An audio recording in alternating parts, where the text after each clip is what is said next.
Bonjour, mon nom est Romain Roult. Je suis professeur au département d'études en loisirs, culture et tourisme ici à l'Université du Québec à Trois-Rivières. Et je suis également directeur de ce même département. Au niveau de mon loisir préféré, pratique de différents sports collectifs et en particulier le soccer en raison de mes origines françaises est toujours un loisir que j'affectionne.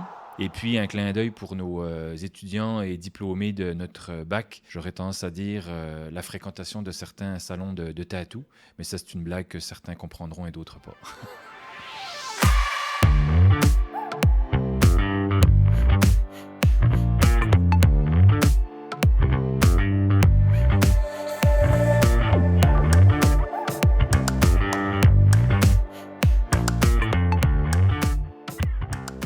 Non, absolument.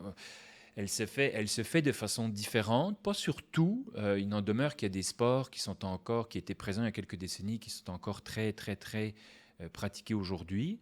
Mais par contre, en termes je dirais, d'expérience sur site, ça a diamétralement changé ces dernières années, avec l'apport, entre autres, de tout ce qui est les nouvelles technologies. Ça passe par les réseaux sociaux, mais ça passe également sur tous les effets spectacles dans l'amphithéâtre ou dans le stade.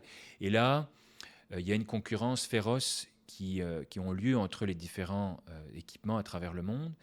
Mais aussi, il faut prendre en compte que la retransmission de joutes sportives, si on prend le cas des sports, c'est tellement amélioré par le biais des canaux de télévision, des chaînes spécialisées et aussi des réseaux sociaux et de différentes plateformes en ligne, que le client potentiel va se poser la question centrale qui est: est-ce que je reste dans mon salon et j'ai accès à une expérience phénoménale avec toute une variété de statistiques qui lui sont offertes en temps réel, versus je me déplace à un coût qui est quand même élevé pour acheter sa place, puis en même temps tout un ensemble de coûts afférents de se déplacer, par exemple en voiture, de payer le stationnement, etc. etc.